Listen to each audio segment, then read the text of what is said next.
민수기. 구약성경 민수기.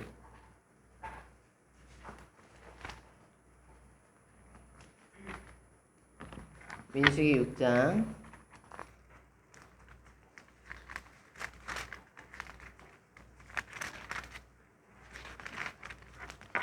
민수기 6장 22절에서 27절의 말씀. 구약성경 203페이지입니다. 203페이지. 민수기 구약성경 204페이지. 204페이지 민수기 6장 22절에서 27절의 말씀이에요. 22절에서 27절의 말씀 교독하시겠습니다.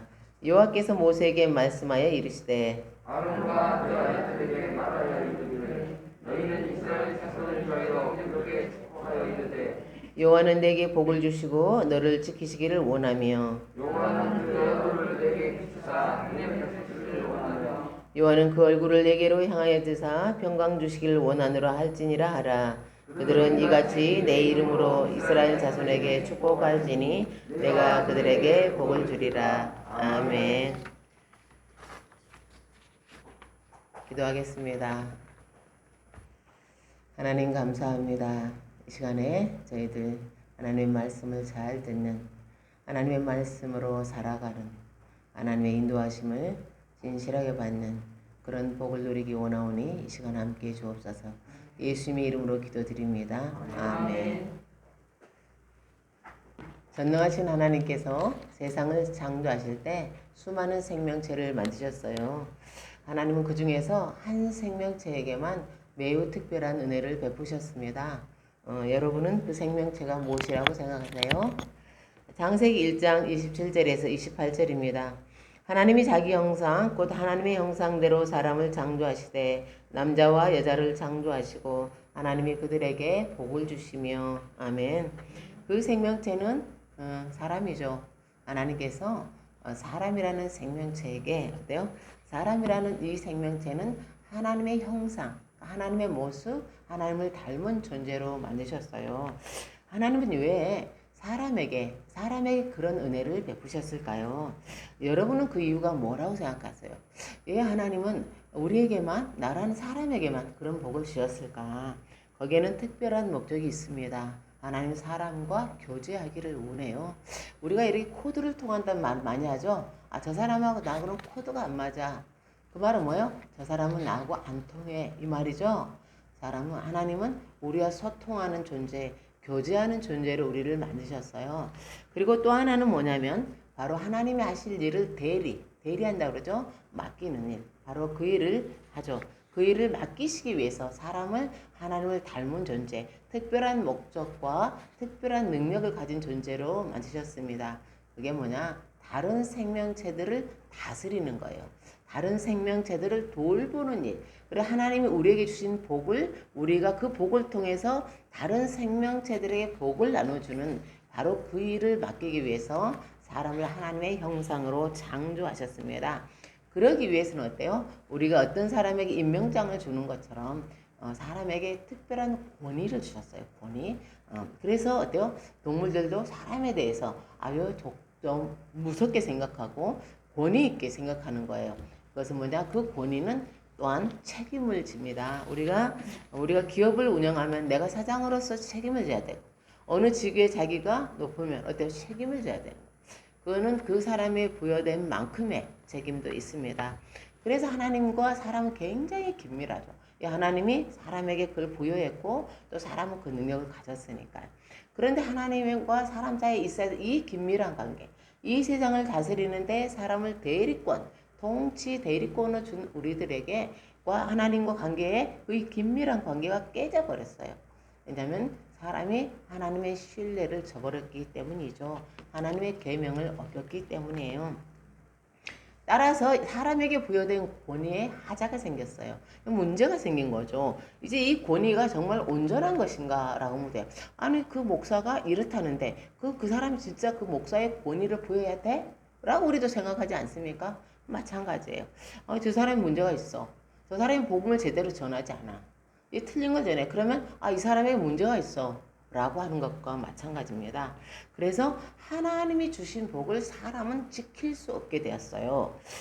그래서 그럼 어떻게 하냐? 죄의 결과는 뭐예요? 가장 큰 죄의 결과는 하나님과의 분리예요. 하나님으로부터 분리된 거예요. 아담과 하와가 에덴 동산에 쫓겨났어요. 그러죠? 하나님과 분리된 거예요. 하나님과 분리된 거는 나무가 대지에서 뽑힌 것과 똑같아요. 나무가에서 대지 보면 내가 공급받아야 돼. 대지로부터 땅으로부터 공급받아야 될 것을 공급받지 못하죠. 마치 집을 떠난 탕자가 부자 아버지의 도움을 받을 수 없는 것처럼. 네. 그런데 하나님께서 그 뽑힌 나무와 같은 사람을 여전히 사랑하셨습니다. 하나님께서 그들에게 여전히 복 주시기를 원하셨어요. 그래서 한 사람을, 다 이 타락한 세상에서 한 사람을 부르셨어요. 그의 이름은 아브라함입니다. 창세기 12장 1절에서 3절입니다. 여호와께서 아브라함에게 이르시되 너는 너의 고향과 친척과 아버지의 집을 떠나 내가 내게 보여줄 땅으로 가라. 내가 너로 큰 민족을 이루고 내게 복을 주어 내 이름을 창대하게 하리니 너는 복이 될지라. 너를 축복하는 자에게는 내가 복을 내리고 너를 저주하는 자에게는 내가 저주하리니 땅의 모든 족속이 너로 말미암아 복을 얻을 것이라 하신지라. 아멘. 하나님께서 아브라함을 특별히 불러내신 건 땅의 모든 사람들에게 복을 주시기 위해서였어요. 땅의 모든 족속이 너로 말미암아 복을 얻을 것이니라 하셨습니다. 그렇습니다. 하나님은 아브라함을 통해서 세상 사람들에게 복을 주시려는 거예요. 그러기 위해서 아브라함은 복의 통로가 되어야 했습니다. 그것은 마치 정수장에서 정수된 물이 각 가정 또는 사업체로 공급되기 위해서는 수도관이 필요한 것과 같아요. 하나님께서 아브라함을 부르신 것은 하나님의 복을 전달해 주기 위해서예요. 세상 사람들에게. 하나님께서 그 계획이 진행되는 과정에서 이스라엘이라는 민족이 탄생했습니다. 그건 아브라함을 부르실 때 이미 계획된 거예요. 하나님께서 계획된 시간이 되자 애굽에서 종살이 하던 이스라엘을 구출하셨어요. 그리고 그들과 언약을 맺으셨어요. 그러면 하나님은 그들과 그리고 그 언약을 맺을 때 하나님께서 뭐라고 해요? 내가 너희들을 향한 계획이 있어 라고 말씀하셨죠. 출애굽기 19장 5절에서 6절입니다. 너희가 내 말을 잘 듣고 내 언약을 지키면 너희는 모든 민족 중에서 내 소유가 되겠고 너희가 내게 대하여 제사장 나라가 되며 거룩한 백성이 되리라. 아멘. 이스라엘은 하나님과 언약을 맺었습니다. 그러므로 하나님과의 특별한 관계에 들어갔죠. 그들이 이제 공식적으로 하나님의 백성이 되었습니다. 그리고 하나님이 이스라엘을 제사장 나라로 삼으시겠다고 하시는 거예요. 제사장이 뭐예요? 제사장은 대제사장과 일반 제사장이 있어요. 대제사장은 당대 한 사람이에요. 한 사람만 있는 거예요. 그 사람은 이스라엘 백성을 대표하는 사람이에요. 대표해서 하나님께 나아가는 사람입니다. 일반 제사장, 그 제사장이라고 부르는 사람들은 아론 계열, 아론이 제1대 초대 대제사장이요. 아론 계열에서 구별된 사람들이에요. 종교적으로 구별된 사람들이에요. 그들은 일반 백성들보다 따라서 더 거룩하게 살아야 했어요. 어떤 거룩한 이런 규정들을 지키며 살아야 했습니다. 제사장은 어떤 사람이냐? 제사장은 어떤 사람이냐? 하나님과 그 백성 사이에 중간에 있는 사람, 중간에. 그들은 둘 사이의 중보자의 역할, 예수님의 중보자 역할을 말하는 게 아니에요. 중보자의 역할을 하는 사람이죠. 제사장은 이스라엘 백성을 깨끗하게 준비시켜서 하나님께 데리고 나가는 사람이죠. 준비시켜서 하는 사람들이에요. 그래서 이들이 하는 가장 중요한 일은 제사를 집전하는 것입니다. 구약시대 제사가 지금 신약시대 예배죠. 그래서 백성들을 예배자가 될 수 있도록 세울 수 있도록 그렇게 하는 사람이에요. 또한 제사장은 율법상 부정하다고 규정된 사람들을 공동체로부터 격리시켜요.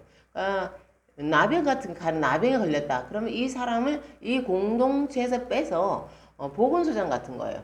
빼서 다른 진영 밖에 살게 합니다. 그러므로 그 공동체의 거룩함을 보존하는 사람, 지키는 사람이에요. 그리고 제사장은 하나님의 말씀, 계시의 말씀을 잘 들어야 했어요. 왜요? 그래야만 중개자 역할, 중보자 역할을 할 수 있기 때문입니다. 또한 제사장은 하나님에 관한 것을 백성들에게 잘 가르쳐야 했어요. 그래야 그 백성들이 거룩하게 살아갈 수 있기 때문이죠. 그래요. 제사장은 자기를 위해 사는 사람이 아니에요. 제사장은 다른 사람들을 위해 사는 사람입니다. 그런데 하나님께서 이스라엘을 제사장 나라로 삼으셨어요. 따라서 이스라엘은 어떤 존재냐? 이스라엘은 하나님과 자기 자신이 중보자의 역할을 감당하므로 이스라엘은 세상 모든 민족이 하나님 앞으로 나아갈 수 있게 거룩함을 보여주는 나라예요. 그러면 그게 하나님의 거룩하심. 그 사람들의 삶을 통해서 그 사람들이 하는 모든 걸 하나님의 영광을 드러내야 될 사명을 가졌어요. 그래야 하나님 앞에 모든 족속이 나와서 복을 받을 수 있도록 이제 그 역할을 해야 되는 거죠. 그런데 이스라엘은 이 역할에 실패했어요. 중세 교회에서는 성직자들, 그러니까 이런 수녀나 또 이렇게 신부나 이런 사람들을 제사장으로 봤어요. 왜냐하면 성직자들이 예배를 인도하고 종교적인 면에서 기능들을 행하기 때문이에요. 그들은 성직자들이 하나님과 일반 평신도들 사이에 서서 이렇게 중보자의 역할을 한다고 생각했어요. 그러나 종교개혁자들은 이들의 해석이 잘못되었다고 주장하죠. 대신 종교개혁자들이 주장한 것은 만인 제사장설이에요. 그럼 만인 제사장이 뭐야? 모든 성도는 대제사장이신 예수 그리스도를 통해 하나님께 직접 나아갈 수 있다는 거예요. 사랑하는 성도 여러분, 그렇지 않아요? 여러분은 여러분이 직접 회개하죠. 하나님 앞에. 그렇지 않습니까? 목사를 통해서 회개하는 거 아니죠. 여러분 직접 하나님께 기도하죠. 그리고 여러분은 다른 사람을 하나님에 대해 가르칠 수 있죠. 그리스도인 아버지는 그리스도인 자녀들에게 자기 자녀들에게 하나님에 대해 가르칠 수 있잖아요. 맞아요. 그래서 베드로전서 2장 9절이에요. 너희는 택하신 족속이요 왕 같은 제사장들이요 거룩한 나라요 그의 소유된 백성이니. 네. 아멘. 우리가 왕 같은 제사장들인 거는 우리가 어떻게 왕 같은 왕 대신 주님께 속했기 때문이에요. 우리는 왕 대신 예수 그리스도께 속한 존재들이라는 거예요. 성도는 하나님께 속한 자들로서 모두가 거룩하고 영광스러운 제사장의 자격을 갖습니다. 베드로전서 2장 5절입니다. 예수 그리스도로 말미암아 하나님이 기쁘시게 받으실 신령한 제사를 드린 거룩한 제사장이 될지라. 아멘. 신약시대를 사는 그리스도인들은 제사장이란 용어는 잘 쓰지 않죠. 그러나 구약시대 제사장의 역할을 수행하고 있습니다. 그러면 신약시대의 제사장으로서 우리가 해야 할 일이 뭐냐는 거예요. 우리가 해야 할 우리에게 그럼 어떤 일을 해야 하는 걸까? 우리 함께 본문 22절에서 23절을 읽겠어요. 22절에서 23절. 시작. 여호와께서 모세에게 말씀하여 이르시되 아론과 그의 아들들에게 말하여 이르기를 너희는 이스라엘 자손을 위하여 이렇게 축복하여 이르되. 아멘. 신약시대 제사에 우리 뭐 할까? 첫째는 복의 통로가 되어야 합니다. 축복은 한자로 빌복, 빌축자의 복복자예요. 따라서 축복하다. 그러면 다른 사람의 복을 빌어주는 거예요. 영어권 사람들은 이렇게 하죠. God bless you. 그죠? 그 뜻은 하나님께 당신에게 복 주시기를, 하나님께서 당신에게 복을 주실 것입니다 라는 뜻이에요. 참 좋은 인사죠. 그래요. 하나님은 복을 주시는 분이죠. 하나님 복을 빌어주시는 분이 아니에요. 그런 의미에서 하나님 축복해 주세요 라는 말은 잘못된 거죠. 그런데 요즘은요, 축복과 복의 개념이 혼용되어 사용되어 있어요. 그래서 지금은 이렇게 축복이라는 말 속에 그냥 복의 개념이 들어있어요. 그래서 하나님 축복해 주세요. 이 말은 하나님 제게 복을 주세요 라고 들어있기 때문에 틀렸다라고 말할 수는 없어요. 그냥 섞어서 그냥 쓰고 있기 때문이에요. 그런데 하나님께서 아론과 그의 자손에게 뭐라고 명령하시냐면 너희는 이스라엘 자손을 위하여 이같이 축복하여라. 여긴 축복이에요. 하나님을 향해 복을 빌어주라는 거죠. 이스라엘 백성을 복을 빌어주라는 거야. 우리는 제사장으로서 다른 사람을 위해 기도하죠. 복을 빌어주는 거야. 그렇습니다. 제사장은 다른 사람을 축복하는 사람이에요. 다시 말해서 축복의 통로가 돼요. 우리는 복의 통로가 돼요. 복의. 하나님 복 주시길 원하죠. 하나님은 복을 가지고 계시고 복을 주시기를 원해. 그리고 세상은 하나님의 복이 필요해. 그럼 뭐가 필요해? 그럼 뭘 해야 되냐? 그럼 어떻게 해야 되냐? 하나님은 복을 갖고 계시고 복을 주시기를 원하고 세상은 복을 필요로 해. 그럼 여기에 전달자, 통로자들이 있어야 된다는 거예요. 구약시대는 제사장들이고 신약시대는 그리스도인들입니다. 우리는 왕같은 제사장으로서 다른 사람들을 축복할 권리와 의무가 있어요. 그것이 왜 권리지? 축복하는 게 뭐 권리지? 우리가 어떻게 기도하는데 권리가 되지? 그 복을 우리가 먼저 받았기 때문에. 우리 이미 복을 받았어요. 복을, 내가 이게 없는데, 내가 없는 걸 여러분에게 줄 수 있겠어요? 여러분이 갖지 못한 걸 줄 수 있겠어요? 그럴 수는 없어요. 복의 통로가 된다는 건 하나님이 그를 마음껏 이미 복을 주셨다는 뜻입니다. 그 복이 통로자이기 때문에 우리는 권리예요. 권리에 우리는 하나님의 보좌 앞에 나갈 수 있죠. 세상 사람들은요 못 나가요. 그냥 추석이구나 달이 동그랗게 떴어. 달에게 비는 거야. 달이 무엇을 할 수 있을까? 그렇지만 우리는 알아요. 이 세상에 복을 주시는 분은 하나님이시라. 그리고 우리는 그리스도로 인하여 하나님의 자녀가 됐잖아요. 우리에게 권리가 있는 거야. 다른 사람을 축복할 권리, 그러니까 빌어줄 권리가 있어. 그리고 우리에게 그것은 의무예요. 왜냐면요. 우리가 통로가 되지 못하면 다른 사람이 보복을 받지 못하기 때문이에요. 그건 하나님이 원하시지 않죠. 그러므로 우리는 우리가 복의 통로라는 것, 이미 내가 복을 받은 존재이기 때문에, 그리고 그럴 의무가 있기 때문에 우리는 그것이 특권이면서도 또한 의무이죠. 우리 함께 24절을 읽겠어요. 24절 시작. 여호와는 내게 복을 주시고 너를 지키시기를 원하며. 아멘.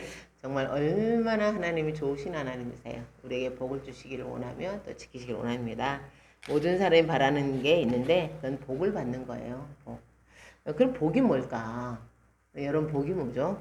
국어사전에서는 복을 이렇게 정의하고 있어요. 삶에서 누리는 좋고 만족할 만한 행운이나 거기서 얻는 행복이다. 쉽게 말하면 우리가 좋아하는 거 참 나 명절이라 이렇게 출근 안 하는 게 참 좋다. 이런 뭐 복이죠. 어떻게 생각하면 또 우리가 그것만 있으면 행복하겠다. 아픈 사람, 병약한 사람은 내가 건강하기만 하면 좋겠다. 또 물질이 없는 사람은 내가 넉넉하게 여유가 있고 내 집도 하나 있고 또 내가 여행도 좀 다닐 수 있으면 행복하겠다. 외로운 사람은 나는 다른 건 필요 없고 이런 명절에는 정말 가족이 없어 많이 외로워라고 생각해요. 가족만 있으면 행복할 텐데 우리가 생각하는 것들 어떤 복은 내 마음이 만족스러운 거죠. 그러니까 뭐 출세라든지 생각하는 자녀가 형통한다든지 뭐 화목한 가정이라든지 이런 것들이 어떤 행복한 조건들을 우리는 복이다. 내가 복을 누리고 있다라고 합니다. 우리가 다른 사람들이 우리가 복을 가졌다면 그 복을 나누어야 된다는 거야. 통로가 돼야 된다는 거죠. 내가 멈추면 안 된다는 거예요. 내만 갖고 나만 가지고 있으면 안 된다는 뜻이에요. 제가 신대원 다닐 때 서울 근교에서 자취하는 전도사님 계셨어요. 그 집 근처는 이게 좀 굉장히 혼자 계신 할머니들이 많았어요. 그래서 근데 이 전도사님이 그 할머니들과 함께 목욕을 다녀요. 등 밀어주는 거죠. 그리고 이제 할머니들이 자주 아프죠. 뭐 다리도 아프고 아프면 운전을 잘해. 그래가지고 차가 있으니까 병원에 모시고 다닙니다. 그걸 보면 참 그래요. 이건 바로 자기가 가지고 있는 복을 나누는 거예요. 그 전도사님에게는 건강이 있어요. 또 차가 있어요. 자동차가 있어요. 또 운전할 수도 있죠. 그리고 그리스도가 있겠죠. 마음에. 그래서 항상 그 할머니들을 잘 섬겼어요. 참 아름다웠어요. 저도 같이 예배 드리고 했어요. 그 할머니들하고. 그랬는데 이렇게 말하죠. 보통 그래서 자기가 가진 것으로 나눈 거예요. 없는 걸 갖고 나눌 수는 없어요.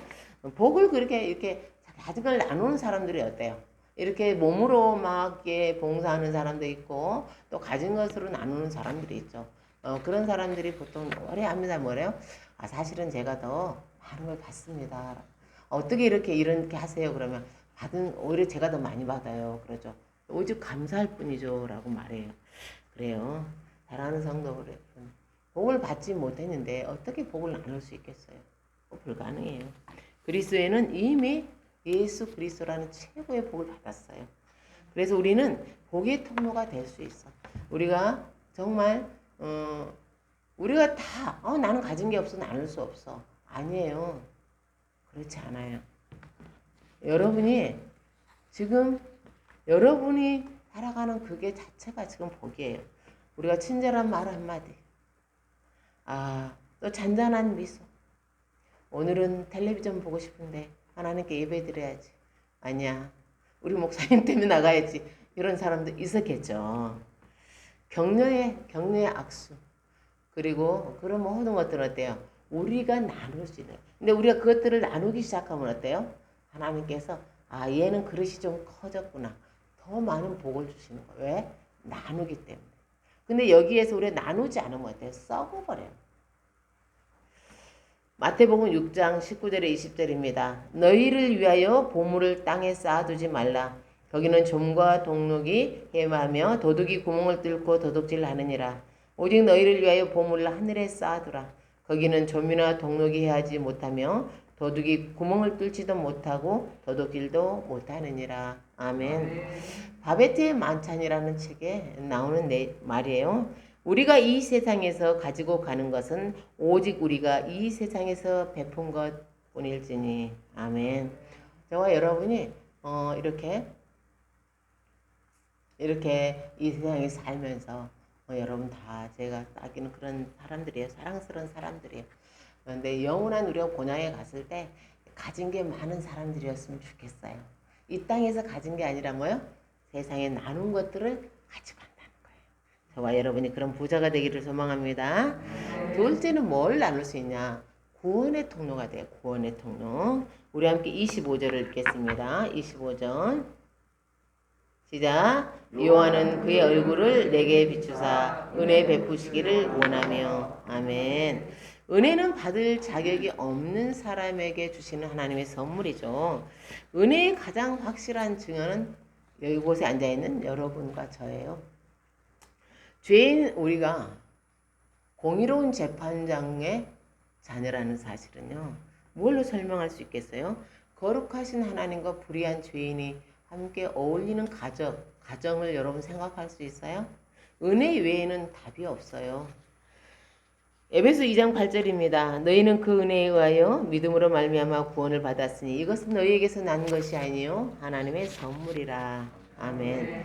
역사적으로 그리스도의 십자가와 부활은 2000년 전에 일어났어요. 이 땅이 아니라 팔레스틴 땅에서. 그런데 2000년 후에 전혀 다른 장소에 있는 저와 여러분이 구원을 받았습니다. 이것은 성령님의 역사예요. 그렇지만 그것이 전부는 아니에요. 성령께서 우리에게 역사하시면 우리가 구원받죠. 그게 전부는 아닙니다. 로마서 10장 13절 14절입니다. 누구든지 주의 이름을 부르는 자는 구원을 받으리라. 그런즉 그들이 믿지 아니하는 지를 어찌 부르리요? 듣지도 못한 이를 어찌 믿으리요? 전파하는 자가 없이 어찌 들으리요? 아멘. 구원의 기쁜 소식을 들고 죄인들을 찾아가는 사람이 있어야 하는 거예요. 어떻게 우리가 그런 사람이 없다면 어떻게 우리가 예수 그리스도의 복된 소식을 들을 수 있겠어요?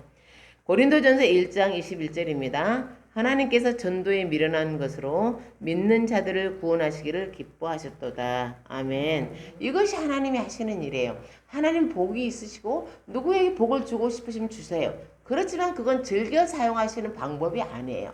하나님이 즐겨 사용하시는 방법은 누구에게 구원을 주고 그가 전하는 거야. 내가 하나님이 복을 주시고 그 사람이 복을 전달하는 거예요. 그게 이 세상을 사랑으로 점령해 가시는 하나님의 방법입니다. 그래서 하나님이 사용하시는 방법은 이미 그리스도로 구원받고 믿음으로 구원받은 사람들이 복음을 전하는 거예요. 그래서 복음이 흘러가는 거죠. 제가 만난 한 형제는 토요일마다 전도해요. 평소에도 전도를 하지만 특별히 일주일에 하루를 전도해요. 그는 자기가 전도하는 예를 이렇게 말해요. 나는 삶에 어려움이 없어요. 나는 건강하고 우리 가족은 화목하고 그리고 저는 사업도 잘 돼요. 그런데 제가 이렇게 전도하는 건 저의 신앙을 지키기 위해서예요. 왜냐? 돈도 많고 건강하고 화목하기 때문에 토요일과 주일날 놀러 갈 수 있잖아요. 그러면 점점점 세상에 맞서 근데 전도를 하면 사람의 영이 살아나요. 제일 기쁜 건요. 전도한 사람이 옆에 앉아 있는 거예요. 지금 이미란 집사님이 가장 행복해야 돼요. 왜냐? 그리고 우리 박수자 선생님이 가장 기뻐해야 돼요. 감사하다 이렇게. 사랑하는 성도 여러분, 기쁜 소식도죠. 흘려보내야 돼. 나만 알고 나만 구원받으면 되지라고 생각하면요. 그 받았던 복음의 기쁨이 그 사람 속에서 잠들어 버립니다. 탤런트 김수미 씨의 간증을 들었어요.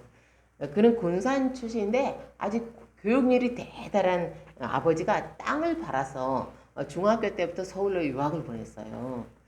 공부도 아주 잘했더라고요. 근데 고등학교 때 엄마 아빠가 다 돌아가셨어요. 그지만 어린 나이에 서울살이가 얼마나 힘들었겠어요. 한 번은 쌀이 떨어져서 배가 너무 고픈 거예요. 사흘을 굶은 거예요. 너무 배가 고파서 도저히 참을 수가 없어. 그래서 어느 가정집 식당을 찾아갔어요. 아주머니, 저 위에서 제가 자취하는 학생인데요. 사흘을 굶었더니 이게 글씨가 안 보여요. 혹시 손님이 먹다 남은 밥 남기고 갔으면 제가 그거 먹고 설거지 해줄게요 라고 했어요. 그래서 식당 할머니가 아가 어서 들어와라 그러면서 어때요? 밥을 많이 주신 거예요. 그 식당에서 일주일 동안 밥을 먹고 나니까 예전에 전보가 왔잖아요. 쌀이 왔다는 전보가 온 거예요. 김수미 씨는 그 고마움을 기억하고 있었어요. 그래서 이렇게 연예인이 됐을 때 자기가 그 마을을 찾아갔어요. 그 식당. 그런데 재개발이 돼서 그 동네가 완전히 바뀌어버린 거예요. 할머니의 은혜를 갚을 수 없었어요. 10몇 년 전에 우리나라에 큰 홍수가 났을 때 김수미 씨가 이렇게 텔레비전을 보고 있는데 그제도 할머니가 이렇게 말하는 거예요. 라면만 보내지 말고 김치 좀 보내줘서 김수미 씨는 그때 그 할머니가 생각이 난 거예요. 그래서 내일이면 홈쇼핑에 김수미 김치가 나가는 날이었어요. 그는 선주문 받은 돈은 다 갚아 돌려주고 거제도에 김치를 보내줬어요. 그랬더니 부산시장한테도 전화 왔어요. 왜 우리는 김치를 안 보내주냐? 그래서 부산에도 보내주셨어요. 김수미 씨는 말했어요. 나에게 일주일 동안 밥 먹여준 할머니의 빚을 내가 거제도와 부산에 대신 갚았다. 우리도 그런 경우 있어요. A에게 내가 은혜를 입었는데 A에게 갚으면 좋을만 A에게 갚을 수 없을 때가 있어요. 그럼 어때요? 그냥 B나 C에게 갚으라는 거예요. 왜? 그건 하나님의 계산법이야. 우리의 계산법이 아니다. 하나님의 계산법입니다. 그리고 어떤 사람은 다른 사람에게 빚을 갚아야 돼. 그게 뭐냐? 복음이에요. 구원의 빚은 다 그 사람에게 갚는 게 아니야. 그 사람이 갚는 게 아니라 내가 누군가에게 전도를 받아서 여기 있어. 나는 그 사람이 갚는 게 아니라 다른 영혼, 조가는 다른 영혼에게 빚을 갚는 거예요. 네, 찬송가 500장 1절입니다. 무리의 생명줄 던져라. 누가 저 형제를 구원하랴. 우리의 가까운 형제이니 이 생명들 누가 던지려나. 저는 이 찬송가를 부를 때마다 우석이 우영이가 생각나요. 우리 조카들이에요. 어릴 때 우리가 바닷가에 다 갔어요. 저와 동생이 이제 잠깐 나왔는데 우리 제부도 담배 피우려고 가버렸어요. 어린 애들만 2명 있었던 거야. 네. 근데 우리가 자리를 비웠을 때 거기는 동해안이라 거의 막 수영하는 사람 많잖아요. 물이 깊어요. 모래가 아니에요. 근데 둘이서 이제 했는데 우영이가 비치볼을 갖고 놀고 있었어요. 우영이는 굉장히 개구자예요. 가까운 데 놀고 있으라도 막 들어가는. 우성이는 겁이 많고. 우영이가 어른도 아무도 없는데 깊이 막 들어가기 시작한 거예요. 이 비치볼. 이제 겁을 먹었죠. 겁을 먹었어. 그러니까 우석이가 뭘 갖고 있었냐면 이렇게 튜브 있죠. 근데 튜브에 끈 달린 튜브 갖고 있었어요. 그래서 튜브를 던졌는데 안 닿은 거예요. 자기가 끈을 잡고 던졌는데. 그러다 어떻게 했을까요? 우석이가 겁이 많지만 더 깊이 들어간 거야, 자기가. 왜냐면 동생이 그걸 다 해야 되기 때문에. 그래서 이제 아슬아슬하게 잡고 나왔어. 우리 가니까 얼굴이 하얗게 있어요. 사랑하는 성도 여러분, 누가 끈 달린 튜브를 던질 수 있습니까? 내 그것을 갖고 있는 사람이에요. 영원한 생명을 소유한 자만이 영원한 생명이 뭔 줄 알고 그것을 어때요? 지옥으로 가는 자기 죄로 인해 지옥을 한 자들에게 내 생명줄을 어때요? 건넬 수 있습니다. 우리에게 필요한 것은요, 그들을 살려야 한다는 열망이에요. 하나님이 우리에게 주시는 거룩한 부담, 그 영혼을 살려야 한다는 거예요. 그리고 힘을 다해서 그 생명줄을 던져야 합니다. 사랑하는 성도 여러분, 하나님은 우리를 구원하시는 분이에요. 우리에게 뭐요? 은혜 주시기를 원하며 복 주시기를 원하며 평강 주시기를 원하시는 분이에요. 그리고 우리는 이미 그것을 우리가 가난하든 병들었든 힘들었든 우리는 이미 그것을 받은 사람들이에요. 따라서 하나님 우리가 그것을 기억하라. 네가 받은 복을 기억하라. 네가 가진 것을 너 혼자만 갖고 있지 마라. 흘려보내라. 흘려보내서 더 많은 사람들을 어때요? 더 많은 사람들에게 좋은 것들을 나누고 그리스도의 구원을 나누라 라고 하십니다. 그것을 기억할 때 나는 어디에 서 있는 사람? 하나님과 그리고 믿지 않는 자들, 하나님과 복을 받지 못하던 사람들, 내가 거기에 서 있는 사람이다. 나는 거기에 서 있고 하나님께 나를 누구에게 보낸지를 아는 사람. 기도와 섬김으로 거룩한 통로로서의 삶을 살아가는 저와 여러분 되기를 예수님의 이름으로 축복합니다. 아멘. 기도하겠습니다. 하나님 감사합니다. 우리는 이 짧은 인생을 살면서 우리가 어떤 복을 받았는지를 너무 자주 잊어버립니다. 하나님이 우리를 바라보시며 복 주시기를 원하며 우리 얼굴을 보시며 은혜 주시기를 원하며 우리에게 평강 주시기를 원하며 우리를 그토록 사랑스러운 자로 보시기를 원하심을 놓쳐버릴 때가 많습니다. 하나님, 내가 어떤 복을 받았는지, 내가 누구인지, 내가 서 있는 자리가 어떤지를 돌아보며 그 복을 나만 누릴 것이 아니라 흘려보내는 축복의 통로로 살 수 있도록 저희들의 늘 깨닫게 해주시고 기쁨으로 그 일을 감당할 수 있도록 함께 해주세요. 예수님의 이름으로 기도드립니다. 아멘. 찬송가